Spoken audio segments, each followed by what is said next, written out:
സാധാരണയായി നമ്മൾ എണ്ണമറ്റ സസ്പെൻസ് ചിത്രങ്ങൾ കണ്ടിട്ടുണ്ടാകും. എന്നാൽ അങ്ങനെ കാണുമ്പോൾ ഈ കഥയുടെ അവസാനം ക്ലൈമാക്സ് തീർച്ചയായും ഇതായിരിക്കും. ഇവൻ തന്നെയായിരിക്കും ആ കൊലപാതകം ചെയ്തിട്ടുണ്ടാവുക. ഇവൻ തന്നെയാണ് എല്ലാത്തിനും കാരണം എന്നൊക്കെ നമുക്ക് മുൻകൂട്ടി പ്രവചിക്കാൻ സാധിക്കാറുണ്ടല്ലേ. എന്നാൽ ഈ സിനിമയുടെ കഥയിൽ നിങ്ങൾ എത്രയൊക്കെ തലപുകഞ്ഞ് ആലോചിച്ചാലും ഈ ചിത്രത്തിന്റെ ക്ലൈമാക്സിൽ ഇതാണ് സംഭവിക്കാൻ പോകുന്നത്, ഇവനാണ് കൊലയാളി എന്ന് നിങ്ങൾക്ക് സത്യമായിട്ടും കണ്ടുപിടിക്കാൻ കഴിയില്ല. ഒരുപക്ഷെ ഈ സിനിമയുടെ കഥ കേട്ടുകൊണ്ടിരിക്കുമ്പോൾ ഇതിന്റെ അവസാനം ഇതാണ് സംഭവിക്കാൻ പോകുന്നത് എന്ന് നിങ്ങൾ ചിന്തിക്കുകയാണെങ്കിൽ മറക്കാതെ നിങ്ങൾ ഇതാണ് ചിന്തിച്ചത് എന്ന് അഭിപ്രായം കമന്റ് ചെയ്യണേ. ഈ സിനിമയുടെ സ്റ്റാർട്ടിംഗ് സീനിൽ ഒരു വനിതാ ജയിലാണ് കാണിക്കുന്നത്. ഈ ജയിലിനുള്ളിൽ 5 വയസ്സുള്ള ഒരു മകനോടൊപ്പം ഒരു അമ്മ തന്റെ ശിക്ഷാകാലം അനുഭവിച്ചു വരികയാണ്. ഒടുവിൽ ഇവരുടെ ശിക്ഷാകാലമെല്ലാം കഴിഞ്ഞ് ഇന്നാണ് അവർക്ക് ജയിൽ മോചനം എന്ന് തോന്നുന്നു. ആ ചെറിയ കുട്ടിയും ആഹാ, നമ്മൾ ഈ ജയിൽ വിട്ട് പുറത്തേക്ക് പോകുന്നു, ലോകം കാണാൻ പോകുന്നു എന്നോർത്ത് വലിയ സന്തോഷത്തിലാണ്. എന്നാൽ ഈ അമ്മയുടെ ശിക്ഷാകാലം അവസാനിക്കാൻ ഇനിയും കുറച്ചു ദിവസങ്ങൾ കൂടിയുണ്ട്. പക്ഷേ അതിനു മുമ്പ് തന്നെ സ്വന്തം സ്വാധീനം ഉപയോഗിച്ച് ഇവരെ നേരത്തെ ജയിൽ മോചിതയാക്കിയത് ഒരു ലേഡി റൗഡിയാണ്. ഇപ്പോൾ ആ മകനും അമ്മയും ജയിൽ വിട്ട് പുറത്തേക്ക് ഇറങ്ങാൻ നേരം ആ റൗഡി സ്ത്രീ ഇവരെ അങ്ങോട്ട് വിളിക്കുകയാണ്. ഇങ്ങോട്ട് നോക്കുമോളെ, എൻ്റെ പവർ ഉപയോഗിച്ചാണ് നിന്നെ ഇത്രയും പെട്ടെന്ന് ഞാൻ റിലീസ് ചെയ്യിപ്പിച്ചത്. അത് മനസ്സിൽ വെച്ചേക്കുക. അതുമാത്രമല്ല, പുറത്തു പോയാൽ ഉടൻ എന്നെ ഫോൺ ചെയ്യണം. ഞാൻ പറഞ്ഞ കാര്യങ്ങളൊന്നും മറന്നു പോകരുത്. നമ്മൾ ഒച്ചു തീർന്നാൽ നല്ല രീതിയിൽ പണം ഉണ്ടാക്കാം എന്ന് പറയുമ്പോഴാണ് ഈ കുട്ടിയുടെ അമ്മയ്ക്ക് പ്രായം കുറവായതുകൊണ്ടും അവർ കാണാൻ സുന്ദരിയായതുകൊണ്ടും ഇവരെ വെച്ച് എന്തെങ്കിലും ബിസിനസ് ചെയ്യാൻ സാധിക്കുമോ എന്ന് ആ റൗഡി സ്ത്രീ പ്ലാൻ ചെയ്യുന്നതിനായി നമുക്ക് മനസ്സിലാകുന്നത്. അതുകൊണ്ടാണ് ഇവരെ ഇത്രയും പെട്ടെന്ന് തൻ്റെ സ്വാധീനം ഉപയോഗിച്ച് റിലീസ് ചെയ്യിപ്പിച്ചത്. അതുകൊണ്ട് ഇതൊക്കെ ഓർമ്മയിൽ വെച്ചുകൊണ്ട് പുറത്തുപോയ ഉടൻ എനിക്ക് കോൾ ചെയ്യ് എന്ന് പറഞ്ഞ് അവരെ പുറത്തേക്ക് വിടുന്നു. അങ്ങനെ മകനും അമ്മയും രണ്ടുപേരും ജയിലിൽ നിന്നും റിലീസായി പുറത്തു വന്നു. വന്ന ഉടൻ തന്നെ ആ റൗഡി സ്ത്രീ കൊടുത്ത ഫോൺ നമ്പർ അവർ ദൂരേക്ക് വലിച്ചെറിഞ്ഞു. ഇനി ഇതിനുശേഷം അവരുമായി യാതൊരുവിധ ബന്ധവുമില്ലാതെ നമുക്കായുള്ള ഒരു ജീവിതം നമുക്ക് ജീവിക്കാം എന്ന് കരുതി അവർ തങ്ങളുടെ ജീവിതം ഇവിടെ ആരംഭിക്കുകയാണ്. അവർക്ക് പോകാൻ ഒരു വീടില്ല, സ്വന്തക്കാരോ ബന്ധുക്കളോ ആയി ആരുമില്ല. എങ്ങോട്ടാണ് പോവുക എന്നൊരു ചിന്ത അവർക്കുള്ളിലുണ്ട്. എങ്കിലും ആ അമ്മ വളരെ ധൈര്യശാലിയാണ്. എന്ത് സംഭവിച്ചാലും എൻ്റെ മകനെ ഞാൻ സംരക്ഷിക്കും എന്ന ഭാവത്തിലാണ്. അങ്ങനെ ഇരിക്കെ ഒരു ദിവസം അവർ ഭക്ഷണം കഴിക്കാനായി ഒരു ഹോട്ടലിലേക്ക് പോകുന്നു. ആ ഹോട്ടൽ കണ്ടപ്പോൾ തന്നെ അതിനെ ശ്രദ്ധിക്കാൻ അവിടെ ആരുമില്ലെന്ന് മനസ്സിലാകും. പ്രായമായ ഒരു മുത്തശ്ശൻ മാത്രമാണ് പൂർണ്ണമായും ആ ഹോട്ടൽ നോക്കി നടത്തുന്നത്. അപ്പോഴാണ് ആ അമ്മ ഒരു കാര്യം ശ്രദ്ധിക്കുന്നത്. ആ ഹോട്ടലിൽ മറ്റ് ജീവനക്കാർ ആരുമില്ല. ആ മുത്തശ്ശൻ തന്നെയാണ് എല്ലാ ജോലികളും ചെയ്യുന്നത്. ഇത് ശ്രദ്ധിച്ച അവർ ആ മുത്തശ്ശന്റെ അടുത്ത് ചെന്ന് ഞങ്ങൾക്ക് ഈ സ്ഥലത്ത് എന്തെങ്കിലും ജോലി ലഭിക്കുമോ എന്ന് ചോദിക്കുമ്പോഴാണ് ഇവിടെ ജോലിയൊന്നുമില്ല മോളെ, നീ വേറെ വല്ല കടയും നോക്ക് എന്ന് മുത്തശ്ശൻ പറയുന്നത്. അപ്പോൾ അവർ പറയുന്നു, ഈ കുട്ടിയുടെ അച്ഛൻ ഒരു അപകടത്തിൽ മരിച്ചുപോയി. അതുമാത്രമല്ല, ഇപ്പോൾ ഞങ്ങൾ അനാഥരാണ്, ഞങ്ങൾക്ക് സ്വന്തമെന്ന് പറയാൻ ആരുമില്ല, ഞങ്ങളെ ഒന്ന് സഹായിക്കണം എന്ന് കെഞ്ചുമ്പോൾ ഈ ഹോട്ടലിൽ നിന്ന് അത്രയ്ക്കുള്ള വരുമാനമൊന്നും ഉണ്ടാകുന്നില്ല. നിനക്ക് ഞാൻ എങ്ങനെ ശമ്പളം തരും? നിങ്ങളെ എവിടെ താമസിപ്പിക്കും? അതുകൊണ്ട് നീ വേറെ സ്ഥലം നോക്ക് എന്ന് പറഞ്ഞ് ആ മുത്തശ്ശൻ അവരെ അവിടെ നിന്ന് മടക്കി അയക്കുന്നു. പിറ്റേന്ന് രാവിലെ ആ മുത്തശ്ശൻ പതിവ് പോലെ ഹോട്ടൽ തുറക്കാനായി കടയിലേക്ക് വരുമ്പോൾ ഇതിനു മുൻപേ തന്നെ ആ അമ്മയും മകനും രണ്ടുപേരും ചേർന്ന് ഹോട്ടൽ തുറന്ന് ബിസിനസ് നടത്തിക്കൊണ്ടിരിക്കുകയാണ്. ആ മുത്തശ്ശൻ അകത്തു വന്ന് ക്യാഷ് ബോക്സ് തുറന്ന് നോക്കുമ്പോഴാണ് ഇതിനു മുൻപ് 5-10 രൂപയ്ക്ക് നടന്നിരുന്ന ബിസിനസ് ഇപ്പോൾ 50-നും 100-നും നടക്കുന്നത് കാണുന്നത്. മുത്തശ്ശനും തോന്നി, സാരമില്ല, ആ പെൺകുട്ടി കട നന്നായി തന്നെ നടത്തുന്നുണ്ട്, അവൾ ഇവിടെ തന്നെ ഇരിക്കട്ടെ എന്ന്.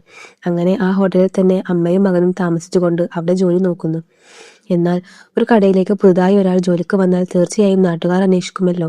അതും പ്രായം കുറഞ്ഞൊരു പെൺകുട്ടി ജോലിക്ക് വരുമ്പോൾ ആ നാട്ടിലുള്ള ചിലർ മോശമായി സംസാരിക്കാൻ തുടങ്ങുന്നു. അങ്ങനെ ചിലർ മോശമായി സംസാരിക്കുന്നത് കേട്ട ആ മുത്തശ്ശൻ പറയുന്നു, ഇനി മുതൽ നീ ഇവിടെ താമസിക്കേണ്ട മോളെ, എൻ്റെ വീട്ടിലേക്ക് പോരാൻ. നീ എൻ്റെ മകളെപ്പോലെയും ആ കുട്ടി എൻ്റെ പേരക്കുട്ടിയെ പോലെയുമാണ്. ഞാൻ നിങ്ങളെ നോക്കിക്കോളാം. അത് കേട്ടപ്പോൾ അവരും ശരിയെന്ന് സമ്മതിക്കുന്നു. എന്നാൽ പിറ്റേന്ന് രാവിലെ പതിവ് പോലെ ഹോട്ടൽ തുറക്കാൻ വരുമ്പോഴാണ് ഹോട്ടൽ അടഞ്ഞു കിടക്കുന്നത് കാണുന്നത്. അപ്പോൾ ആ മുത്തശ്ശന് വലിയൊരു ആഘാതമായി. അവിടെ ആ അമ്മയെയും മകനെയും കാണാനില്ല. അപ്പോഴാണ് അവർ രണ്ടുപേരും അവിടെ നിന്ന് പോയ കാര്യം തന്നെ അദ്ദേഹം അറിയുന്നത്. അപ്പോൾ ആ ചെറിയ മകൻ ചോദിക്കുന്നുണ്ട്, നമ്മൾ എന്തിനാണ് അമ്മയെ ആ ഹോട്ടൽ വിട്ടു പോകുന്നത് എന്ന്. അപ്പോൾ ആ അമ്മ പറയുന്നു, നമുക്ക് നമ്മൾ മാത്രമേ ഉള്ളൂ. നമ്മളോട് ആരെങ്കിലും ബന്ധം സ്ഥാപിക്കാൻ തുടങ്ങിയാൽ നമ്മൾ അവിടെ നിൽക്കാൻ പാടില്ല. നമുക്ക് നമ്മൾ മാത്രമാണ് സുരക്ഷ. അങ്ങനെ ആ മകന് ജീവിത രീതി എങ്ങനെയായിരിക്കണം, എങ്ങനെയൊക്കെ മറ്റുള്ളവരോട് ജാഗ്രത പാലിക്കണം എന്നൊക്കെ പഠിപ്പിച്ചു കൊടുക്കുകയാണ്. കാരണം ആ അമ്മ ഏതോ ഒരു കാരണത്താൽ തങ്ങളുടെ അടയാളങ്ങളെല്ലാം മറക്കാൻ ശ്രമിക്കുകയാണ്.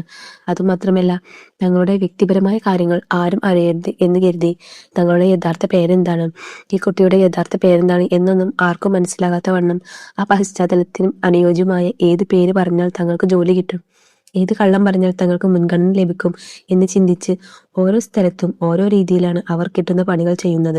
മേസ്തിരിപ്പണി, റബ്ബർ തോട്ടത്തിലെ ജോലി എന്നിങ്ങനെ ജീവിതം മുന്നോട്ട് കൊണ്ടുപോകാൻ ഏതൊക്കെ ജോലി കിട്ടുന്നോ അതെല്ലാം അവർ ചെയ്യുന്നുണ്ട്. എന്നാൽ ഓരോ സ്ഥലത്തും ഏതോ ഒരു തെറ്റായ കണ്ണോടെയാണ് പുരുഷന്മാർ അവരെ സമീപിക്കുന്നത്. ഈ ഒരു കാര്യം അവർക്ക് ഒട്ടും ഇഷ്ടപ്പെടുന്നില്ല. ആ അമ്മയുടെ അടുത്ത് ചെന്ന് നിന്നെ ഞാൻ നോക്കിക്കോളാം, എന്നെ നീ കല്യാണം കഴിക്കൂ എന്ന് ഏതെങ്കിലും ഒരു പുരുഷൻ പറഞ്ഞാൽ ഉടൻ തന്നെ അവർ ആ സ്ഥലം ഒഴിഞ്ഞു പോകും. അതോടൊപ്പം ആ കുട്ടി കാണാൻ വളരെ ശാന്തനാണെങ്കിലും അവനെ എല്ലാം പഠിപ്പിച്ചു കൊടുത്തിട്ടുണ്ട്. നമ്മുടെ അച്ഛൻ ഇതിനു മുൻപ് എന്താണ് ചെയ്തുകൊണ്ടിരുന്നത്, നമ്മുടെ വീട് എവിടെയായിരുന്നു, നമ്മുടെ വീടിന് എന്ത് സംഭവിച്ചു, നമുക്ക് എന്തു പറ്റി എന്നിങ്ങനെ ആ കുട്ടി എങ്ങനെയൊക്കെ ജീവിക്കണമോ അങ്ങനെ എല്ലാം പഠിപ്പിച്ചു കൊടുത്തിട്ടുണ്ട്.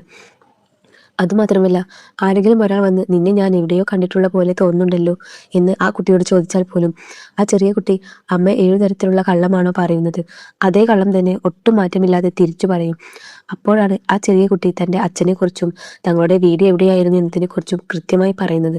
അപ്പോൾ തീർച്ചയായും ഇത് കള്ളമായിരിക്കില്ല എന്ന് കരുതി ഓരോ നാട്ടുകാരെയും അവർ പറ്റിച്ചുകൊണ്ടിരിക്കുകയാണ്. ഇവരുടെ കയ്യിൽ ID പ്രൂഫ് ഇല്ല. പൊതുവെ ഒരു ജോലിക്ക് പോകണമെങ്കിൽ നീ ആരാണ് മോളെ, നീ എവിടെ നിന്നാണ് വരുന്നത് എന്ന് ചോദിച്ച് ID പ്രൂഫ് ചോദിക്കുമല്ലോ. എന്നാൽ അത് ഇവരുടെ പക്കലില്ല. അതുമാത്രമല്ല, ഇവർ ജയിലിൽ നിന്നാണ് വന്നിട്ടുള്ളത്. ഞാൻ ജയിലിൽ നിന്ന് വന്നതാണ്, ഇതാണ് എൻ്റെ പേര് എന്ന് പറയുമ്പോൾ ഏതെങ്കിലും ഒരു ഘട്ടത്തിൽ ഇവരുടെ പഴയ പ്രശ്നം ഇവരെ തേടിയെത്താൻ സാധ്യതയുണ്ട്. അതുകൊണ്ടാണ് ആ കള്ളം നാടകം. ഒടുവിൽ അവിടെയും ഇവിടെയും അലഞ്ഞു തിരിഞ്ഞ് ഒരു വീട്ടിൽ ചെന്ന് വീട്ടുജോലി ചെയ്യാൻ ആരംഭിക്കുന്നു. ആ വീട്ടിലും അവിടെയുള്ള ഉടമസ്ഥൻ ഇവരെ നന്നായി തന്നെ നോക്കുന്നുണ്ട്. അവിടെയും ഒരു ചെറിയ കുട്ടിയുണ്ട്. അതേപോലെ ഈ അമ്മയുടെ മകനെയും തങ്ങളുടെ സ്വന്തം കുട്ടിയെ പോലെയാണ് അവർ നോക്കുന്നത്. ഇതിനുശേഷം ഇവരുടെ ജീവിതം യാതൊരുവിധ പ്രശ്നങ്ങളുമില്ലാതെ നല്ല രീതിയിൽ തന്നെയാണ് മുന്നോട്ട് പോകുന്നത്. എന്നാൽ അങ്ങനെയിരിക്കെ ഒരു ദിവസം ആ വീട്ടുടമസ്ഥൻ ഒരു അപകടത്തിൽ മരണപ്പെടുന്നു. അങ്ങനെ ആ ഓണർ മരിച്ചതുകൊണ്ട് ഇനി ഈ വീട്ടിൽ ജോലിയില്ല എന്ന് കരുതി അവരും അവിടെ നിന്ന് ഇറങ്ങുകയാണ്. അങ്ങനെ അവിടെ നിന്ന് പുറപ്പെട്ട് അടുത്ത നാട്ടിലേക്ക് പോകാമെന്ന് കരുതി ബസ് സ്റ്റോപ്പിൽ കാത്തു നിൽക്കുമ്പോഴാണ് ദൂരെ ഒരു ഭ്രാന്തായ പെൺകുട്ടിയെ കാണുന്നത്. ആ പെൺകുട്ടിയെ കാണുമ്പോൾ തന്നെ ഇവർക്ക് വലിയ പാവം തോന്നുന്നു. അടുത്തു ചെന്ന് ആ പെൺകുട്ടിക്ക് എന്തെങ്കിലും ഭക്ഷണം കൊടുക്കാം എന്ന് കരുതി ഒരു ബൺ വാങ്ങിക്കൊടുക്കുന്നു. അപ്പോഴാണ് ആ ഭ്രാന്തിയായ പെൺകുട്ടിയുടെ ബാഗിൽ ഒരു ID കാർഡ് ഇരിക്കുന്നത് കാണുന്നത്. ഇതിനു മുൻപ് ഇവർ ജോലി ചെയ്ത സ്ഥലങ്ങളിലെല്ലാം നീ ആരാണ്, നിന്റെ ID കാർഡ് എവിടെ എന്ന് ഒരുപാട് പേർ ചോദിച്ചിട്ടുണ്ടാകും. എന്നാൽ ഇവരുടെ പക്കൽ സ്വന്തം രേഖകളൊന്നും ഉണ്ടായിരുന്നില്ല. ഇപ്പോൾ ഈ ഭ്രാന്തിയായ പെൺകുട്ടിയുടെ ബാഗിൽ ഒരു ID കാർഡ് ഉണ്ട്. ഈ കാർഡ് ഉപയോഗിച്ച് നമുക്ക് വേറെ ഏതെങ്കിലും ഒരു സ്ഥലത്ത് ജോലിക്ക് ശ്രമിക്കാം എന്ന് കരുതി ആ പെൺകുട്ടിക്ക് ബൺ നൽകിയിട്ട് ആ ID കാർഡ് കൈക്കലാക്കി അവർ പോരുന്നു. അങ്ങനെ ഒരു പുതിയ വിലാസത്തിൽ അവർ തങ്ങളുടെ ജീവിതം ആരംഭിക്കുന്നു. അപ്പോഴാണ് പത്രം പരിശോധിക്കുമ്പോൾ വീട്ടിലുള്ള പ്രായമായവരെ നോക്കാൻ ഹോം നഴ്സായി ആളുകളെ ആവശ്യമുണ്ട് എന്ന് പരസ്യം കാണുന്നത്. ഇപ്പോൾ ഇവർക്കൊരു ഐഡന്റിറ്റി ഉള്ളതുകൊണ്ട് ധൈര്യമായി ആ ജോലിക്ക് ചോദിക്കാം. അങ്ങനെ ഒരു ഗ്രാമത്തിലുള്ള വീട്ടിൽ ഒരു പ്രായമായ മുത്തശ്ശി ആരോഗ്യനില മോശമായി കഴിയുന്നുണ്ടായിരുന്നു. അവരെ പരിചരിക്കാനുള്ള ജോലി ഇവർക്ക് ലഭിക്കുന്നു. ഹോം നഴ്സായി ആ വീട്ടിലേക്ക് പോകുന്നു. ആ മുത്തശ്ശിയുടെ മക്കളെല്ലാം വിദേശത്താണ് താമസിക്കുന്നത്. അവരുടെ അടുത്തു നിന്ന് എല്ലാ ദിവസവും രാവിലെ 11 മണിക്ക് കോൾ വരും. ആ കോളെടുത്ത് അമ്മയെക്കുറിച്ച് അവരോട് എല്ലാ വിവരങ്ങളും പറയണം എന്നിങ്ങനെ ഒരുപാട് നിബന്ധനകളോടെയാണ് ആ വീട്ടിൽ ജോലി ലഭിക്കുന്നത്. ഇപ്പോൾ അമ്മയും മകനും ആ വീട്ടിലേക്ക് പോകുന്നു. ആ വീട് എങ്ങനെയുണ്ടെന്ന് അവർ ചുറ്റും നടന്നു കാണുകയാണ്. വീട്ടിൽ ആരുമില്ലാത്തതുപോലെയാണ് തോന്നുന്നത്. അപ്പോൾ പെട്ടെന്ന് ആ മുത്തശ്ശി തോക്കുമെടുത്ത് ഇവരെ വെടിവെക്കാൻ ലക്ഷ്യം വെക്കുന്നു. അവരും ഭയന്നു പോകുന്നു. ആരാണ് നീ, എവിടെ നിന്ന് വന്നു എന്ന് ചോദിക്കുമ്പോഴാണ് നിങ്ങളുടെ മകനാണ് നിങ്ങളെ നോക്കാൻ എന്നെ അയച്ചത്, ഈ വീട്ടിൽ ഞാൻ ജോലി ചെയ്യാനാണ് വന്നിരിക്കുന്നത് എന്ന് പറയുന്നു. ശരി, എൻ്റെ അടുത്ത് കുറച്ച് ജാഗ്രതയോടെ ഇരുന്നോണം, ഞാൻ വളരെ ടെററാണ് എന്ന് ആ മുത്തശ്ശി ആ അമ്മയെയും മകനെയും ഭീഷണിപ്പെടുത്തുന്നു. ആ മുത്തശ്ശിയുടെ ഭർത്താവ് പണ്ട് വെള്ളക്കാരെ എതിർത്ത് യുദ്ധം ചെയ്ത ആളാണെന്ന് തോന്നുന്നു. അതുകൊണ്ട് ആ മുത്തശ്ശിയും ആ കാലഘട്ടത്തിൽ തന്നെ ഒട്ടനവധി ആക്രമണങ്ങൾ കണ്ടിട്ടുള്ളത് കൊണ്ട് അത്യാവശ്യം ടെററാണ്. അവരെ എല്ലാ ദിവസവും കുളിപ്പിക്കണം, അവരെ നോക്കണം, അവർക്ക് ആവശ്യമുള്ള മരുന്ന്, ഗുളികകൾ, ഭക്ഷണം എല്ലാം തയ്യാറാക്കി നൽകണം. കൂടാതെ വീട് വൃത്തിയായി സൂക്ഷിക്കണം. ഇതൊക്കെയാണ് ആ അമ്മയുടെ ദൈനംദിന ജോലികൾ. ഇവരും അത് കൃത്യമായി ചെയ്യുന്നുണ്ട്. അപ്പോൾ ദിവസവും കൃത്യം 11 മണിക്ക് ആ മുത്തശ്ശിയുടെ മകന്റെ പക്കൽ നിന്നും ഫോൺ വരും. എൻ്റെ അമ്മയ്ക്ക് എങ്ങനെയുണ്ട് എന്ന് അന്വേഷിക്കും. ഇതെല്ലാം പതിവായി നടക്കുന്നു. ഇവർ എത്രയൊക്കെ ശാന്തമായി തങ്ങളുടെ ജോലി നോക്കിയാലും ആ മുത്തശ്ശി വളരെ ശാഠ്യക്കാരിയും വളരെ ടെററുമാണ്. ആ വീട്ടിൽ മാവുകളൊക്കെ ഉണ്ടാകും. പുറത്തുനിന്ന് 4-5 പിള്ളേർ മാങ്ങ പറിക്കാൻ വന്നാൽ പോലും തോക്കെടുത്ത് പേടിപ്പിച്ച് ഈ ഭാഗത്തേക്ക് വരരുത് എന്ന് ഭീഷണിപ്പെടുത്തും. ആ അളവിന് ഭയങ്കരമായ ഒരു സ്ത്രീയാണ് അവർ. ഇപ്പോൾ അമ്മയ്ക്കും മകനും ഈ ജോലി ഒരുവിധം ശരിയായതുകൊണ്ട് മകനെ അടുത്തുള്ള ഒരു സ്കൂളിൽ ചേർക്കുന്നു.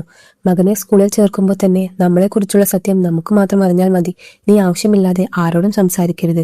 നിന്നെക്കുറിച്ച് ആര് ചോദിച്ചാലും ഞാൻ പറഞ്ഞു തന്ന കാര്യങ്ങൾ മാത്രമേ നീ പറയാവൂ എന്ന് പഠിപ്പിച്ചു കൊടുക്കുന്നു. അതോടൊപ്പം കുട്ടിയെ ആ മുത്തശ്ശി അറിയാതെ പിൻവാതിൽ വഴിയാണ് സ്കൂളിലേക്ക് കൊണ്ടുപോകുന്നത്. ഈ കാര്യം മുത്തശ്ശിയും ശ്രദ്ധിക്കുന്നുണ്ട്. നീ എന്നെ അറിയിക്കാതെ പുറകിലൂടെ ഒന്നും പോകേണ്ടതില്ല. നീ എന്തോ തെറ്റ് ചെയ്തിട്ടാണ് വന്നിരിക്കുന്നത് എന്ന് എനിക്കറിയാം. പക്ഷേ നീ അറിയാതെ ചെയ്തതായിരിക്കും. നീ വീണ്ടും തെറ്റ് ചെയ്യാൻ വിചാരിച്ചിരുന്നെങ്കിൽ തീർച്ചയായും നിന്റെ മകനെ നീ സ്കൂളിൽ ചേർക്കില്ലായിരുന്നു. നീ ധൈര്യമായ മുൻവാതിൽ വഴി തന്നെ അവനെ കൊണ്ടുപോയിക്കോ എന്ന് യാതൊരു പ്രശ്നവുമില്ല എന്ന് ആ മുത്തശ്ശി പറയുന്നു. ഇപ്പോൾ ഒരുവിധം ആ മുത്തശ്ശിയും ഇവരുമായി ഇണങ്ങാൻ തുടങ്ങുന്നു. ഈ അമ്മയും ദിവസവും മകനെ സ്കൂളിൽ കൊണ്ടുവിടുകയും കൂട്ടിക്കൊണ്ടുവരികയും ചെയ്യുമായിരുന്നു. അങ്ങനെ ഒരു ദിവസം വൈകുന്നേരം സ്കൂൾ കഴിഞ്ഞ് മകൻ വരുമെന്ന് കരുതി കാത്തു നിൽക്കുകയായിരുന്നു. എന്നാൽ മകനെ കാണാനില്ല. ഇവർ വളരെ പരിഭ്രാന്തിയോടെ ചുറ്റും നോക്കുമ്പോഴാണ് ദൂരെ 4-5 കുട്ടികളോടൊപ്പം മകൻ കളിച്ചുകൊണ്ടിരിക്കുന്നത് കാണുന്നത്. ഇവർക്ക് ഭയങ്കരമായി ദേഷ്യം വരുന്നു. അമ്മ വരാതെ നീ എങ്ങോട്ടും പോകരുത്. അതുമാത്രമല്ല, എത്ര വൈകിയാലും സാരമില്ല, അമ്മ വന്ന് നിന്നെ കൂട്ടിക്കൊണ്ടു പോകും. അതുവരെ നീ ഇവിടെ തന്നെ കാത്തു നിൽക്കണം എന്ന് കടുപ്പിച്ചു പറയുന്നു. ആ മകനും ശരി അമ്മേ, ഇനി മുതൽ ഞാൻ എങ്ങോട്ടും പോകില്ല, ഞാൻ ഇവിടെ തന്നെ ഇരിക്കാം എന്ന് വാക്ക് കൊടുക്കുന്നു. അന്ന് രാത്രി മുത്തശ്ശിക്ക് ആവശ്യമുള്ള ഭക്ഷണം, മരുന്ന്, ഗുളികകളെല്ലാം എടുത്തു നൽകുന്നു. അപ്പോൾ ആ മുത്തശ്ശിയും തൻ്റെ ജീവിതത്തിൽ എന്തൊക്കെയാണ് സംഭവിച്ചത് എന്ന് എല്ലാ കാര്യങ്ങളും വിവരിച്ചു കൊടുക്കുകയാണ്. ഒരു ഘട്ടത്തിന് മുകളിൽ ഞാൻ മാത്രമാണ് സംസാരിച്ചു കൊണ്ടിരിക്കുന്നത്. നിന്നെക്കുറിച്ച് എന്തെങ്കിലും പറയൂ, എനിക്ക് അറിയാൻ ആഗ്രഹമുണ്ട് എന്ന് ചോദിക്കുമ്പോൾ എന്നെക്കുറിച്ച് വലുതായി പറയാനൊന്നുമില്ല, എങ്കിലും ഞാനൊരു കഥ പറയാം എന്ന് പറഞ്ഞ് അവർ ഒരു കഥ വിവരിക്കുന്നു. ഒരു നാട്ടിൽ ഒരു രാക്ഷസനുണ്ടായിരുന്നു. ആ രാക്ഷസനെ ഒരു പെൺകുട്ടി വിവാഹം കഴിക്കുന്നു. പോകെ പോകെയാണ് അവൻ്റെ യഥാർത്ഥ മുഖം പുറത്തു വരുന്നത്. ആ പെൺകുട്ടിയെ ഒരു അടിമയെപ്പോലെയാണ് അവൻ നടത്തുന്നത്. ഒരു ഘട്ടത്തിന് മുകളിൽ ആ പെൺകുട്ടിക്ക് താൻ ഗർഭിണിയാണെന്ന കാര്യം മനസ്സിലായതോടെ ഈ കുട്ടിയുടെ ഭാവിയാണ് എനിക്ക് പ്രധാനം, ഈ കുട്ടി എന്നെപ്പോലെ ഒരു അടിമയായോ പേടിത്തൊണ്ടനായോ വളരരുത് എന്ന് കരുതി ആ രാക്ഷസനെ ആ പെൺകുട്ടി കൊന്നുകളയുന്നു. കൊലപാതകം ചെയ്ത കാരണത്താൽ ഗർഭിണിയായ ആ പെൺകുട്ടിയെ പോലീസ് അറസ്റ്റ് ചെയ്യുന്നു. ആ ജയിലിനുള്ളിൽ വെച്ച് തന്നെ അവൾ ഒരു കുഞ്ഞിന് ജന്മം നൽകുന്നു. ഇതിനുശേഷമെങ്കിലും തൻ്റെ ജീവിതം തൻ്റെ മകന് വേണ്ടി മാത്രമായിരിക്കണം എന്ന് ആ പെൺകുട്ടി തീരുമാനിക്കുകയും അതിനുശേഷം അവൾ പോരാടാൻ തുടങ്ങുകയും ചെയ്യുന്നു. ഇങ്ങനെയൊരു ചെറിയ കഥയാണ് ആ അമ്മ മുത്തശ്ശിയോട് പറയുന്നത്. ഇത് കേൾക്കുമ്പോൾ മുത്തശ്ശി പറയുന്നു, ഇനി മുതൽ നിന്നെ ഓർത്ത് എനിക്ക് ഭയമില്ല. ആ തോക്ക് ദൂരേക്ക് എറിഞ്ഞു കളയൂ. അതുമാത്രമല്ല, ഞാൻ മരിച്ചുപോയാൽ നീ ആരോടും പറയേണ്ട ആവശ്യമില്ല. ഞാൻ മരിച്ച ശേഷവും നിനക്ക് ധൈര്യമായി ഈ വീട്ടിൽ തന്നെ താമസിക്കാം. അങ്ങനെ ആ മുത്തശ്ശിയും ആ അമ്മയും ഒടുവിൽ ഒന്നു ചേരുന്നു. ഇങ്ങനെ ഓരോ ദിവസവും ഭംഗിയായി കടന്നു പോകുന്നു. ഒരു ദിവസം ഇവരുടെ ജീവിതവും മാറുകയാണ്. അങ്ങനെ ഒരു ദിവസം മകനെ സ്കൂളിൽ വിട്ടിട്ട് മാർക്കറ്റിലേക്ക് പോകാമെന്ന് കരുതി കടയിൽ പോകുന്നു. ആ അമ്മ കടയിൽ പോയി സാധനങ്ങൾ വാങ്ങുമ്പോഴാണ് ഇതിനു മുമ്പ് ജയിലിനുള്ളിലുണ്ടായിരുന്ന ആ ലേഡി റൗഡി അപ്രതീക്ഷിതമായി ഈ അമ്മയെ കാണുന്നത്. എടി പാവി, ഇത്രയും നാൾ നീ എവിടെയായിരുന്നു മോളെ? ഞാൻ നമ്പർ തന്നിട്ട് നിന്നോട് ഫോൺ ചെയ്യാൻ പറഞ്ഞിട്ടുകൂടി നിന്നെ കാണാനില്ലായിരുന്നല്ലോ എന്ന് ആ റൗഡി സ്ത്രീ എല്ലാ കാര്യങ്ങളും ചോദിക്കുന്നു. അപ്പോഴാണ്, ഒന്നും പ്രശ്നമില്ല, ബിസിനസ്സിലേക്ക് പുതുതായി 3 പേരെ ഇറക്കിയിട്ടുണ്ട്, നീയും വാ, നമുക്ക് 2 പേർക്കും ചേർന്ന് നല്ലതുപോലെ പണം ഉണ്ടാക്കാം എന്ന് പറഞ്ഞ് ആ അമ്മയെ തെറ്റായ ബിസിനസ്സിലേക്ക് ക്ഷണിക്കുന്നു. എന്നാൽ തീർച്ചയായും അവർക്ക് ഇങ്ങനെയുള്ള തെറ്റായ കാര്യങ്ങളിൽ ഒട്ടും താല്പര്യമില്ലായിരുന്നു. അവരും അവിടെ നിന്ന് എങ്ങനെയോ രക്ഷപ്പെട്ട് ഓടിപ്പോരുന്നു. ഓടി വന്ന ഉടൻ തന്നെ ആ റൗഡി സ്ത്രീക്ക് നമ്മൾ ഇവിടെയുള്ള സ്ഥലം മനസ്സിലായി കഴിഞ്ഞു. ഉടൻ തന്നെ ഇവിടെ നിന്ന് ഒഴിഞ്ഞു പോയി തീരൂ എന്ന് കരുതി മകനെയും കൂട്ടി അവൾ ആ വീട് ഒഴിഞ്ഞു പോകാൻ ശ്രമിക്കുന്നു. ആ മുത്തശ്ശി ഈ അമ്മയും മകനും ഇവിടെ നിന്ന് ഇറങ്ങിപ്പോകാൻ തുനിയുകയാണെന്ന് അറിഞ്ഞയുടൻ അവർക്ക് പെട്ടെന്ന് ശരീരം ഒരു വല്ലാത്ത അവസ്ഥയിലാകുന്നു. ഉടൻ തന്നെ ആ അമ്മയെ വിളിക്കുന്നു. അതിനുള്ള മരുന്നെടുത്ത് നൽകാൻ പോലും അവർക്ക് ആ മരുന്ന് വേണ്ടെന്ന് വെക്കുന്നു. ഞാൻ മരിക്കാൻ പോവുകയാണ്, ഞാൻ മരിച്ചാലും അവസാന ശ്വാസം വരെ നീ ഇവിടെ തന്നെ നിൽക്കണം, നീ ആരെയും ഭയന്ന് ഓടേണ്ട ആവശ്യമില്ല. ഇനി എത്ര കാലമെന്ന് കരുതിയാണ് ഇങ്ങനെ പേടിച്ചോടുക? നിന്റെ മകൻ്റെ ജീവിതത്തെക്കുറിച്ച് ചിന്തിച്ചു നോക്കൂ, നീ ആരെയും ഭയന്ന് നീ ഓടരുത് എന്ന് പറഞ്ഞ് ഒടുവിൽ ആ മുത്തശ്ശി ആ അമ്മയ്ക്ക് ഒരു മോട്ടിവേഷൻ സ്പീച്ച് നൽകിയിട്ട് മരണപ്പെടുന്നു. അവർ മരിച്ച വിവരം അവരുടെ മക്കൾക്ക് പോലും അറിയിക്കാതെ ആ വീടിന് തൊട്ടടുത്ത് തന്നെ കുഴിയെടുത്ത് അടക്കം ചെയ്യുന്നു. വിദേശത്തുള്ള അവരുടെ മകൻ്റെ പക്കൽ നിന്നും എല്ലാ ദിവസവും 11 മണിക്ക് ഫോൺ വരും. എങ്കിലും എപ്പോൾ ഫോൺ വന്നാലും ആ മുത്തശ്ശി സംസാരിക്കാറില്ല, ഇവർ തന്നെയാണ് സംസാരിക്കാറുള്ളത്. അതുകൊണ്ട് ഇപ്പോഴും ആ മുത്തശ്ശി മരിച്ച ശേഷവും ഇവർ ഫോണെടുത്ത് മുത്തശ്ശി സുഖമായിരിക്കുന്നു, യാതൊരു പ്രശ്നവുമില്ല എന്ന് മുത്തശ്ശി ഭരിച്ച കാര്യം പോലും മറച്ചു വെച്ചുകൊണ്ട് തന്നെയാണ് സംസാരിക്കുന്നത്. എന്നാൽ ഇനി പ്രശ്നങ്ങളെല്ലാം കഴിഞ്ഞു എന്ന് കരുതിയാൽ പോലും ആ റൗഡി സ്ത്രീ കൃത്യമായി ഈ അമ്മ എവിടെയാണോ ഉള്ളത് എന്ന് അവരുടെ വീടിൻ്റെ വിലാസം കണ്ടുപിടിച്ച് അവിടെ എത്തുന്നു. നീ ഇവിടെ തന്നെയാണോ ഉള്ളത്? അതുമാത്രമല്ല, ഇവിടെ ഉണ്ടായിരുന്ന മുത്തശ്ശിയെ കാണാനില്ലല്ലോ, കൊന്നുകളഞ്ഞോ എന്നൊക്കെ ഒരുവിധം തന്ത്രപരമായി ചോദിച്ചറിയാൻ നോക്കുന്നു.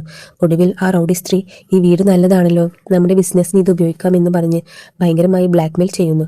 ഇനിയും എത്ര നാളെന്ന് കരുതിയാണ് ഭയന്നോടുക എന്ന് ചിന്തിച്ച് ആ മുത്തശ്ശിയുടെ തോക്കെടുത്ത് നിനക്കുള്ളത് വെച്ചിട്ടുണ്ട് എന്ന് പറഞ്ഞ് ആ റൗഡി സ്ത്രീയെ നോക്കി വെടിവെക്കുന്നു. അവർ ആ സ്ഥലത്ത് തന്നെ മരണപ്പെടുന്നു. അവരെയും ഒരു കുഴിയെടുത്തു മൂടി അവിടെ തന്നെ അടക്കം ചെയ്യുന്നു. ഒടുവിൽ എല്ലാ പ്രശ്നങ്ങളും ഒരു തീരുമാനമായി. ആ മുത്തശ്ശി മരിച്ചെങ്കിലും അവരുടെ മക്കളോട് മുത്തശ്ശി ഇവരുടെ കൂടെ തന്നെയുണ്ട് എന്ന് കള്ളം പറഞ്ഞിട്ടുണ്ട്. നമ്മളെ ടോർച്ചർ ചെയ്തുകൊണ്ടിരുന്ന റൗഡി സ്ത്രീയെയും തീർത്തു കളഞ്ഞു. ഇനി മുതൽ നമുക്ക് നോർമലായ ഒരു ജീവിതം നയിക്കാമെന്ന് കരുതി അവർ ഒരുവിധം സമാധാനത്തിലാകുന്നു. എന്നാൽ തൊട്ടടുത്ത നിമിഷം തന്നെ ആ വീട്ടിലേക്ക് ഒരു ഫോൺ കോൾ വരുന്നു. ഇന്ന് തന്നെ മുത്തശ്ശിയുടെ മക്കൾ നാട്ടിലേക്ക് വരുന്നുണ്ട്. ഒരു സർപ്രൈസ് നൽകാൻ പോവുകയാണ്, മുത്തശ്ശിയോട് പറയരുത് എന്ന് പറഞ്ഞ് ഒരുത്തൻ ബോംബ് പൊട്ടിക്കുന്നു. അയ്യോ, ഇപ്പോഴാണ് ഒരു കൊലപാതകം ചെയ്തത്. അതുമാത്രമല്ല, ആ മുത്തശ്ശി മരിച്ച വിവരവും അവർക്കറിയില്ല. അപ്പോൾ തീർച്ചയായും നമ്മളെ പോലീസ് പിടികൂടുമെന്ന് ആ അമ്മ ഉറപ്പിക്കുന്നു.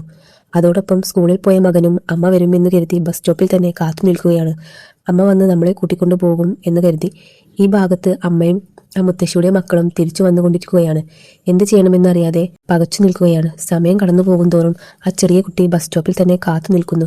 ഈ ഭാഗത്ത് ആ മുത്തശ്ശിയുടെ മക്കളും വീട്ടിലെത്തിക്കഴിഞ്ഞു. ഒടുവിൽ ഈ മുത്തശ്ശിയുടെ മക്കളെ കൂടി നമുക്ക് തീർത്ത് കളയാം എന്ന് കരുതി തോക്കെടുത്ത് വാതിലിന് നേരെ ചൂണ്ടി നിൽക്കുകയാണ്. വാതിൽ തുറക്കട്ടെ എന്ന് കരുതി. ഒടുവിൽ ആ മുത്തശ്ശിയുടെ മക്കൾ വീട്ടിലെത്തി വാതിൽ തുറക്കുമ്പോൾ ആ അമ്മ അവരെ വെടിവെക്കുന്നു. അവിടെ വെച്ച് അവർ മരണപ്പെടുന്നു. അങ്ങനെ ഈ ഭാഗത്ത് ഇവരുടെ കഥ വേറെ ഒരു തലത്തിലേക്ക് മാറി മറിഞ്ഞു. എന്നാൽ ആ ചെറിയ കുട്ടി ഇപ്പോഴും ബസ് സ്റ്റോപ്പിൽ തന്നെ കാത്തു നിൽക്കുകയാണ്. ഒരുപാട് സമയമായിട്ടും അവൻ്റെ അമ്മ വന്ന് അവനെ കൂട്ടിക്കൊണ്ടുപോയില്ല. അപ്പോൾ നാട്ടുകാരെല്ലാം ആ കുട്ടി കുറെ നേരമായി അവിടെ നിൽക്കുന്നുണ്ടല്ലോ എന്ന് പറഞ്ഞ് പോലീസിനെ വിളിക്കുന്നു. പോലീസും ശരി, ഏതോ ഒരു സ്ഥലത്ത് ഒരു ചെറിയ കുട്ടി കാണാതായിട്ടുണ്ട് എന്ന് തോന്നുന്നു എന്ന് കരുതി ഒരു പോലീസുകാരൻ വന്ന് നോക്കുന്നു. ആ കുട്ടി വസ്ത്രങ്ങളൊന്നും ഇല്ലാതെയാണ് നിൽക്കുന്നത്. ഇവൻ എന്തുകൊണ്ടാണ് വസ്ത്രങ്ങളില്ലാതെ നിൽക്കുന്നത് എന്ന് അദ്ദേഹത്തിന് വലിയൊരു മർമ്മമായി തോന്നി. ഉടൻ തന്നെ ആരാണ് നിന്റെ അമ്മ, എവിടെയാണുള്ളത്, നിന്റെ പേരെന്താണ്, ഏതാണ് നാട് എന്ന് അന്വേഷിച്ചെങ്കിലും ആ ചെറിയ കുട്ടി വായ തുറക്കുന്നതേയില്ല. എന്താണിത്, വലിയ പ്രശ്നമായല്ലോ എന്ന് കരുതി പോലീസ് സ്റ്റേഷനിലേക്ക് കൂട്ടിക്കൊണ്ടു പോകുന്നു. അങ്ങനെ കുട്ടിയെ കൂട്ടിക്കൊണ്ടു പോകുന്ന പോലീസുകാരന് അത്ര നല്ല പേരൊന്നും ആയിരുന്നില്ല നാട്ടിൽ. ഈ പോലീസുകാരൻ വലിയ അഹങ്കാരിയാണ്. ഈ പോലീസിനോട് ഒരുപാട് പേർക്ക് കലിപ്പുണ്ട്. അതോടൊപ്പം അദ്ദേഹം ജോലി ചെയ്യുന്ന അതേ സ്റ്റേഷനിലെ മറ്റൊരു ലേഡി പോലീസുമായി പ്രണയത്തിലുമാണ്. ഇങ്ങനെയുള്ള ഒരുപാട് പ്രശ്നങ്ങൾ അദ്ദേഹത്തിന് മുന്നോട്ട് പോവുകയാണ്. ഇപ്പോൾ ഈ കുട്ടിയുടെ പ്രശ്നം വേറെ. ഈ കുട്ടിയോട് നീ ആരാണ്, എവിടെ നിന്ന് വന്നിരിക്കുന്നു എന്ന് എന്ത് ചോദിച്ചാലും വായ തുറക്കുന്നില്ല. ഈ കുട്ടി എങ്ങനെയെങ്കിലും അവൻ്റെ അമ്മയുടെ അടുത്ത് എത്തിക്കണം എന്ന് കരുതി ആ അഹങ്കാരിയായ പോലീസും അന്വേഷണം ആരംഭിക്കുന്നു. അങ്ങനെ ആ കുട്ടിയെക്കുറിച്ച് അന്വേഷിക്കുമ്പോഴാണ് തൊട്ടടുത്ത പ്രദേശത്ത് ഒരു കൊലപാതകം നടന്നിരിക്കുന്നത് അറിയുന്നത്. ആ വീട്ടിൽ ജോലി ചെയ്ത സ്ത്രീ അവിടെ ഉണ്ടായിരുന്ന ഒരു മുത്തശ്ശിയെയും അതുമാത്രമല്ല അവരുടെ മക്കളെയും കൊലപ്പെടുത്തിയിരിക്കുന്നു എന്ന് ഒരു വാർത്ത വരുന്നു. അതോടൊപ്പം ആ പോലീസുകാരൻ ആ സ്ത്രീക്ക് കൂടെ എന്തെങ്കിലും ചെറിയ കുട്ടി ഉണ്ടായിരുന്നോ എന്ന് അന്വേഷിക്കുമ്പോൾ ഇല്ല, ഞങ്ങൾ അന്വേഷിച്ചു നോക്കി, ആ സ്ത്രീക്ക് ചെറിയ മകനൊന്നുമില്ല. അതുമാത്രമല്ല, ചെറിയ കുട്ടി ഉണ്ടായിരുന്നെങ്കിൽ ആ വീട്ടിൽ ആ കുട്ടിയുടെ വസ്ത്രങ്ങൾ ഉണ്ടാകുമായിരുന്നല്ലോ. ആ വസ്ത്രങ്ങളൊന്നും തന്നെ അവിടെയില്ല. ആ ലേഡിയുടെ വസ്ത്രങ്ങൾ മാത്രമാണുള്ളത് എന്ന് വിവരങ്ങൾ ലഭിക്കുന്നു. ഇവിടെ വലിയൊരു ദുരൂഹതയാണുള്ളത്. ആ പോലീസുകാരന് ഇത് വലിയ പ്രഷറാകുന്നു. എങ്ങനെയെങ്കിലും ആരാണെന്ന് കണ്ടെത്തിയേ തീരൂ എന്നായി. അങ്ങനെ ആ സ്റ്റേഷനിൽ അദ്ദേഹം പ്രണയിക്കുന്ന ആ ലേഡി കോൺസ്റ്റബിളിനെ ആ കുട്ടിയെ ഏൽപ്പിച്ച് അദ്ദേഹം പുറത്തേക്ക് പോയി. ഈ കുട്ടിയെ ഒന്ന് നോക്കിക്കോണം എന്ന് പറഞ്ഞ് ഈ കുട്ടിയും ആ സ്റ്റേഷനിൽ അടങ്ങിയിരിക്കാതെ അവിടെയും ഇവിടെയും ഒളിച്ചു കളി കളിക്കുകയാണ്. ആ ലേഡി പോലീസും അത്ര ഗൗരവമായി അതിനെടുത്തില്ല. അങ്ങനെ ആ അഹങ്കാരിയായ പോലീസ് പുറത്തുപോയി അന്വേഷണം നടത്തി തിരികെ വന്നു നോക്കുമ്പോൾ ആ കുട്ടിയെ അവിടെയൊന്നും കാണാനില്ല. അപ്പോഴാണ് ആ കുട്ടി അവിടെ നിന്ന് എസ്കേപ്പ് ആയി എന്ന കാര്യം തന്നെ അദ്ദേഹം അറിയുന്നത്. ഒരു ഘട്ടത്തിന് മുകളിൽ ഒരു ചെറിയ കുട്ടിയെ പോലും നിനക്ക് നോക്കാൻ സാധിച്ചില്ലല്ലോ, നിനക്കൊക്കെ എന്തിനാണ് ഈ പോലീസ് വേഷം എന്ന് മേലുദ്യോഗസ്ഥർ ചോദിക്കുമ്പോൾ, സർ, ആ കുട്ടിയെ ഈ ലേഡീസ് കോൺസ്റ്റബിൾ ആണ് ഏൽപ്പിച്ചു പോയത് എന്ന് പറഞ്ഞ് പഴി മുഴുവൻ തന്റെ കാമുകിയുടെ മേൽ ഇട്ടുകൊടുക്കുന്നു. അവരും നിന്റെ ബുദ്ധി നീ കാണിച്ചു തന്നല്ലോടാ എന്ന് പറഞ്ഞ് ഉടൻ തന്നെ അവർ തമ്മിൽ ബ്രേക്കപ്പ് ആകുന്നു. ഇതിനുശേഷം ആ അമ്മയ്ക്ക് എന്ത് സംഭവിച്ചു എന്നറിയില്ല. ആ ചെറിയ കുട്ടി എങ്ങോട്ട് തപ്പി ഓടിയെന്നും അറിയില്ല. എങ്ങനെയാണ് ആ വീടിനുള്ളിൽ ആ കുട്ടിയുടെ വസ്ത്രങ്ങളൊന്നും ഇല്ലാതായത്? ഇങ്ങനെ ഒരുപാട് ദുരൂഹതകളോടെ വളരെ വർഷങ്ങൾക്ക് ശേഷം ദൃശ്യമാണ് പിന്നീട് നമുക്ക് കാണിക്കുന്നത്. ഇപ്പോൾ ആ ചെറിയ കുട്ടിയായിരുന്നവൻ നന്നായി വളർന്നു ഒരു 15-16 വയസ്സുള്ള വലിയൊരു പയ്യനായി മാറിയിരിക്കുന്നു. അപ്പോൾ ഈ ഗ്രാമത്തിലേക്ക് ജോലി സംബന്ധമായി വരുമ്പോഴാണ് അവൻ ചെറുപ്പകാലത്ത് സ്കൂളിൽ പോകാൻ ബസ് കയറിയ ഒരു ബസ് സ്റ്റോപ്പ് കാണുന്നത്. ആ ബസ് സ്റ്റോപ്പ് കണ്ടയുടൻ ഈ ബസ് സ്റ്റോപ്പ് ഞാൻ എവിടെയോ കണ്ടിട്ടുണ്ടല്ലോ എന്ന് കരുതി അവൻ അവിടെ വണ്ടി ഇറങ്ങുന്നു. അപ്പോഴാണ് ചെറുപ്പത്തിൽ താൻ ഈ വീട്ടിലാണ് ഉണ്ടായിരുന്നത് എന്നൊരു വിധം ഓർമ്മ വരുന്നത്. അപ്പോൾ അടുത്തുള്ള പോലീസ് സ്റ്റേഷനിൽ പോയി അന്വേഷിക്കാൻ ആരംഭിക്കുന്നു. സർ, എന്റെ അമ്മയെ എവിടെയെങ്കിലും കണ്ടോ എന്ന് അന്വേഷിക്കുമ്പോഴാണ് നിന്റെ അമ്മ എവിടെ പോയി എന്ന് എനിക്കറിയില്ല. അതോടൊപ്പം അന്ന് തപ്പിയോടിയ കുട്ടി നീ തന്നെയല്ലടാ. എന്റെ മേൽ ഇൻസ്പെക്ടർ വലിയ ദേഷ്യത്തിലാണ് എന്ന് അവിടെയുള്ള പോലീസുകാർ പറയുന്നത്. വളരെ വർഷങ്ങൾക്ക് മുൻപ് ആ അഹങ്കാരിയായ പോലീസുകാരൻ കോൺസ്റ്റബിൾ ആയിരുന്നു. ഇപ്പോൾ പ്രൊമോഷൻ ലഭിച്ച് SI ആയി മാറിയിരിക്കുകയാണ്. അതുകൊണ്ട് തന്നെ ആ കുട്ടിയെ എപ്പോൾ കിട്ടിയാലും വെച്ച് പൂട്ടണം എന്ന ലക്ഷ്യത്തിലാണ് ഇദ്ദേഹം ഉള്ളത്. ഇപ്പോൾ കൃത്യമായി ആ കുട്ടിയും വളർന്ന് ഇദ്ദേഹത്തിന് മുൻപിൽ തന്നെ വന്നു എത്തിയിരിക്കുന്നു. എന്റെ അമ്മയെ കാണാനില്ല, എന്റെ അമ്മയെ എവിടെയെങ്കിലും കണ്ടെത്തി തരൂ എന്ന് ചോദിച്ചുകൊണ്ട്. അപ്പോഴാണ് ഒരു കാര്യം തന്നെ അറിയുന്നത്. നിന്റെ അമ്മയെ പോലീസുകാർ അറസ്റ്റ് ചെയ്തിട്ടുണ്ട്. കൊലപാതകം ചെയ്ത കാരണത്താൽ. ജയിലിനുള്ളിൽ പോയ ഉടൻ എന്റെ മകനെ തരൂ, എന്റെ മകനെ തരൂ എന്ന് കെഞ്ചി നിലവിളിച്ചുകൊണ്ട് നിന്റെ അമ്മയ്ക്ക് ഭ്രാന്തി പിടിച്ചിരിക്കുകയാണ്. ആ മെന്റൽ ഹോസ്പിറ്റലിൽ നിന്നും നിന്റെ അമ്മയെ ഞാൻ തന്നെയാണ് കൂട്ടിക്കൊണ്ടുവന്ന് എന്റെ കൺട്രോളിൽ വെച്ചിരിക്കുന്നത്. നിനക്ക് സാധിക്കുമെങ്കിൽ എന്നിൽ നിന്നും നിന്റെ അമ്മയെ കണ്ടുപിടിച്ചോളൂ എന്ന് ആ പോലീസുകാരൻ പറയുന്നു.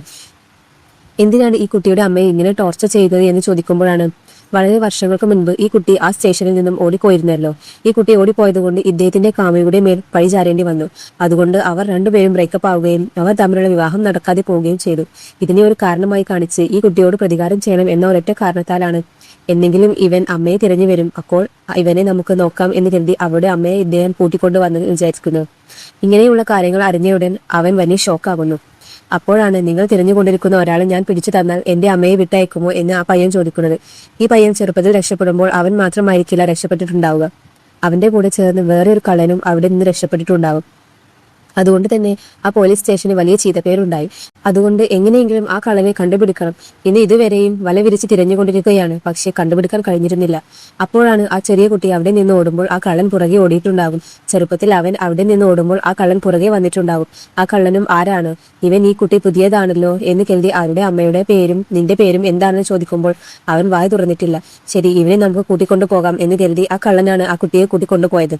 നിന്റെ അമ്മയെ ഞാൻ കണ്ടുപിടിച്ചു തരാം, ഞാൻ നിന്നെ സഹായിക്കാം എന്ന് പറഞ്ഞ് ബാരു ജോലിക്ക് ചേർത്ത് വിട്ടതും ആ കുട്ടി മുഖേന ചെറിയ ചെറിയ കള്ളത്തരങ്ങൾ ചെയ്യിക്കുന്നതും കഞ്ചാവ് കടത്തൽ നടത്തുന്നതുമെല്ലാം ആ കുട്ടി വഴി ഒരുപാട് ജോലികൾ ചെയ്യിച്ചെടുക്കുകയാണ് ചെയ്തത്. അവരുടെ അമ്മയെ കണ്ടുപിടിച്ചു തരാമെന്ന് പറഞ്ഞ് അവസാന നിമിഷം വരെ അവരുടെ അമ്മയെ കണ്ടുപിടിച്ചു നൽകിയില്ല. ഇവൻ തന്നെ വളർന്നു വന്ന് എന്റെ അമ്മയെ ഞാൻ തന്നെ കണ്ടുപിടിച്ചോളാം എന്ന് കരുതി ഇപ്പോൾ പോലീസിന്റെ അടുത്ത് വന്ന് അന്വേഷണം നടത്തിക്കൊണ്ടിരിക്കുകയാണ്. ഇപ്പോൾ ഈ കാര്യങ്ങളെല്ലാം ആ പോലീസുകാരന് മനസ്സിലാകുന്നു. ശരി, ആ കള്ളനെ എനിക്ക് കണ്ടുപിടിച്ചു തരൂ, നിന്റെ അമ്മ എവിടെയാണെന്നുള്ളത് ഞാൻ സത്യമായിട്ടും നിനക്ക് പറഞ്ഞു തരാം എന്ന് പറഞ്ഞ് ആ പയ്യനും ആ പോലീസും തമ്മിൽ ഒരു ഡീൽ ഉറപ്പിക്കുന്നു. ആ പയ്യനും അവൻ എവിടെയാണുള്ളത് എന്ന് ആ പോലീസുകാരനോട് എല്ലാ കാര്യങ്ങളും വ്യക്തമാക്കുന്നു. ഇപ്പോൾ ആ കള്ളൻ ഇരിക്കുന്ന സ്ഥലത്തേക്ക് ഈ പയ്യൻ വരുമ്പോഴാണ്, നിന്റെ അമ്മയെ ഞാൻ കണ്ടുപിടിച്ചിട്ടുണ്ട്. ഇത്രയും വർഷമായി അവർ ജയിലിനുള്ളിലായിരുന്നു. ഒരു ഘട്ടത്തിന് മുകളിൽ അവർക്ക് ഭ്രാന്ത് കൂടിപ്പോയി. അതുകൊണ്ടാണ് ആ പോലീസുകാരൻ അവരെ തന്റെ കൺട്രോളിൽ വെച്ചിരിക്കുന്നത് എന്ന സത്യം ഞാൻ മനസ്സിലാക്കിയത് മോനെ. നീ ചെറുപ്പമായിരിക്കുമ്പോൾ തന്നെ നിന്റെ അമ്മ ജയിലിനുള്ളിലുള്ള കാര്യം എനിക്കറിയാമായിരുന്നു. ഇപ്പോൾ നിന്റെ അമ്മ ജയിലിനുള്ളിലാണെങ്കിൽ നീ എങ്ങോട്ട് പോകും? അതുകൊണ്ടാണ് ഞാൻ നിന്നെ ഭദ്രമായി നോക്കിയത് എന്ന് ആ കള്ളൻ ഈ കാര്യങ്ങളെല്ലാം വ്യക്തമാക്കുന്നു. അതായത് അദ്ദേഹം ഈ പയ്യനെ സ്വന്തം മകനെ പോലെയാണ് നോക്കിയിരുന്നത്. ഞാനാണ് നിന്റെ അച്ഛൻ എന്ന രീതിയിലാണ് കണ്ടിരുന്നത്. എന്നാൽ ഈ പയ്യൻ തന്റെ അമ്മയെ കണ്ടുപിടിച്ചാൽ മതി എന്ന ഒരൊറ്റ കാരണത്താൽ പോലീസുകാരന് ഇദ്ദേഹത്തെ ഒറ്റ കൊടുക്കുകയാണ് ചെയ്തത്. എങ്കിലും അദ്ദേഹം വലുതായി ദേഷ്യപ്പെട്ടില്ല. സാരമില്ലടാ, നിന്റെ സ്ഥാനത്ത് ഞാനായിരുന്നെങ്കിൽ പോലും ഞാൻ ഇങ്ങനെ തന്നെയായിരിക്കും ചെയ്യുക. ഒന്നിനെക്കുറിച്ചും വിഷമിക്കേണ്ട, ഞാൻ തിരികെ വരും.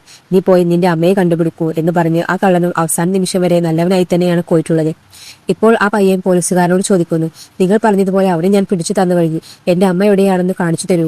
പോലീസുകാരൻ അവരുടെ അമ്മയെ എവിടെയാണ് വെച്ചിരിക്കുന്നത് എന്ന് എവിടെ കൂട്ടിക്കൊണ്ടുപോയി കാണുമ്പോൾ അവന്റെ അമ്മ എന്റെ മകനെ കാണാനില്ലല്ലോ എന്ന മാനസിക വിഷമത്തിൽ ഭ്രാന്തി പിടിച്ച് തങ്ങൾ ആരാണെന്ന് പോലും അറിയാത്ത രീതിയിൽ വളരെ മാനസിക വളർച്ച കുറഞ്ഞ അവസ്ഥയിലാണുള്ളത്.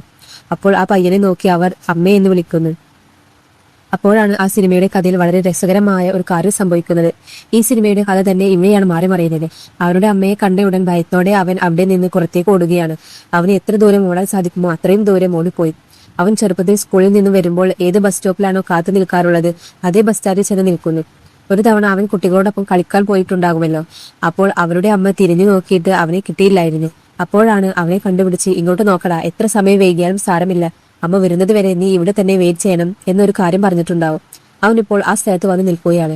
അപ്പോൾ ദൂരെ നിന്ന് ഒരു കൈ വന്ന് അവനെ പിടിക്കുന്നു. തിരിഞ്ഞു നോക്കിയാൽ അവനാണ്. അത് സത്യമായും അവരുടെ യഥാർത്ഥ അമ്മയാണ്. അങ്ങനെയെങ്കിൽ ആ ജയിലിനുള്ളിൽ ഭ്രാന്ത് പിടിച്ച് കടന്നിരുന്നത് ആരാണ്? അതോടൊപ്പം ആ മുത്തശ്ശിയുടെ മക്കളെ നിങ്ങളുടെ അമ്മ കൊലപ്പെടുത്തിയിട്ടുണ്ടല്ലോ, പോലീസ് നിങ്ങൾ അറസ്റ്റ് ചെയ്തില്ലേ? ഇതിനായി വേറൊരാളെയാണോ അറസ്റ്റ് ചെയ്തത് എന്നിങ്ങനെ ആ പയ്യനുള്ളിൽ ഒരുപാട് ചോദ്യങ്ങൾ വരുന്നു. അപ്പോഴാണ് ആ സിനിമയുടെ ട്വിസ്റ്റ് നമുക്ക് മുന്നിൽ വെളിപ്പെടുത്തുന്നത്. ആരംഭഘട്ടത്തിൽ ജോലി ഇല്ലാതെ ഇരിക്കുമ്പോൾ ബസ് സ്റ്റോപ്പിൽ ഒരു ഭ്രാന്തായ പെൺകുട്ടിയെ കണ്ടു കിട്ടുമായിരുന്നില്ലേ? ആ ഭ്രാന്തിയായ പെൺകുട്ടിയുടെ പക്കൽ നിന്നും ID കാർഡ് എടുത്ത് വന്നിട്ടാണ് ഞാനാണ് ആ പെൺകുട്ടി എന്ന് അടയാളം മാറ്റിയിട്ടുണ്ടാവുക. ഇപ്പോൾ ആ അമ്മയ്ക്ക് അവസാനമായി മനസ്സിലായി, പ്രശ്നം വളരെ വലുതായി കഴിഞ്ഞു. ആ മുത്തശ്ശി മരിച്ചുപോയി. ആ സത്യം നമ്മൾ മറച്ചു വെച്ചിരിക്കുകയാണ്. അതുമാത്രമല്ല, ആ റൗഡി സ്ത്രീയെയും തീർത്തു കളഞ്ഞു. ഇപ്പോൾ ഇവരെയും നമ്മൾ തീർത്താലേ ഇവിടെ നിന്ന് രക്ഷപ്പെടാൻ സാധിക്കൂ എന്നൊരു ലക്ഷ്യത്തോടെ ആ ഭ്രാന്തിയായ പെൺകുട്ടിയെ വീട്ടിലേക്ക് കൂട്ടിക്കൊണ്ടുവന്ന് അവരെ കുളിപ്പിച്ച്, ഞാൻ പറയുന്നത് ചെയ്യേ, ഇപ്പോൾ ഒരുത്തൻ വാതിൽ തുറക്കാൻ പോവുകയാണ്, അവന്റെ മുന്നിൽ വെച്ച് തോക്കെടുത്ത് വെടിവെക്കണം എന്ന് പഠിപ്പിച്ചു കൊടുത്തിട്ടുണ്ട്. അതേപോലെ ആ മുത്തശ്ശിയുടെ മകനും വാതിൽ തുറക്കുന്നു. ആ ഭ്രാന്തിയായ പെൺകുട്ടിയും ഷൂട്ട് ചെയ്യുന്നു. ആ സമയത്ത് ഇവർ വസ്ത്രങ്ങളെല്ലാം ബാഗിലാക്കി അവിടെ നിന്ന് രക്ഷപ്പെടുകയാണ് ചെയ്യുന്നത്. ഇപ്പോൾ ഇത്രയും വർഷമായി ആ വീടിനുള്ളിൽ ആരാണ് ജോലി ചെയ്തത് എന്ന കാര്യം ആർക്കും അറിയില്ല. ഈ ഭ്രാന്തിയായ പെൺകുട്ടിയാണ് ആ വീട്ടിൽ താമസിച്ച് ഇത്രയും നാൾ ആ മുത്തശ്ശിയെ നോക്കിക്കൊണ്ടിരുന്നത് എന്ന് എല്ലാവരെയും വിശ്വസിപ്പിച്ച് അവർ അവിടെ നിന്ന് രക്ഷപ്പെടുകയാണ്. എത്ര തന്നെ ഇവർ അവിടെ നിന്ന് രക്ഷപ്പെട്ടാലും ആ കുട്ടിയെ ഇവർക്ക് കണ്ടുപിടിക്കാൻ സാധിച്ചിരുന്നില്ല. ദിവസവും എന്ത് സംഭവിച്ചാലും നിന്നെ കൂട്ടിക്കൊണ്ടുപോകാൻ അമ്മ വരും എന്ന ഒരൊറ്റ കാരണത്താൽ ആ ബസ് സ്റ്റോപ്പിൽ ദിവസവും വന്ന് കാത്തു നിൽക്കുമായിരുന്നു. എന്നാൽ എത്ര വർഷങ്ങൾ കഴിഞ്ഞിട്ടും ആ കുട്ടി വന്നില്ല. ഇന്ന് ആ കുട്ടി വന്നിരിക്കുകയാണ്. അതേപോലെ ഈ സമയത്തിന് അവരുടെ അമ്മ വന്ന് ഈ കുട്ടിയെ കാണുന്നു. ഇപ്പോൾ വേർപിരിഞ്ഞു പോയ അമ്മയും മകനും വീണ്ടും ഒന്നിക്കുകയാണ്. ഒന്നിച്ചയുടൻ നമ്മൾ അടുത്തത് ഏത് നാട്ടിലേക്കാണ് പോകാൻ പോകുന്നത്, നമ്മുടെ അടുത്ത പുതിയ പേരെന്താണ് എന്ന് ചോദിച്ച് വീണ്ടും അവരുടെ ജീവിതം ദുരൂഹമായ രീതിയിൽ ആരംഭിക്കുകയാണ്. അങ്ങനെ ഇതോടുകൂടി ഈ സിനിമയുടെ കഥ അവസാനിക്കുകയാണ്.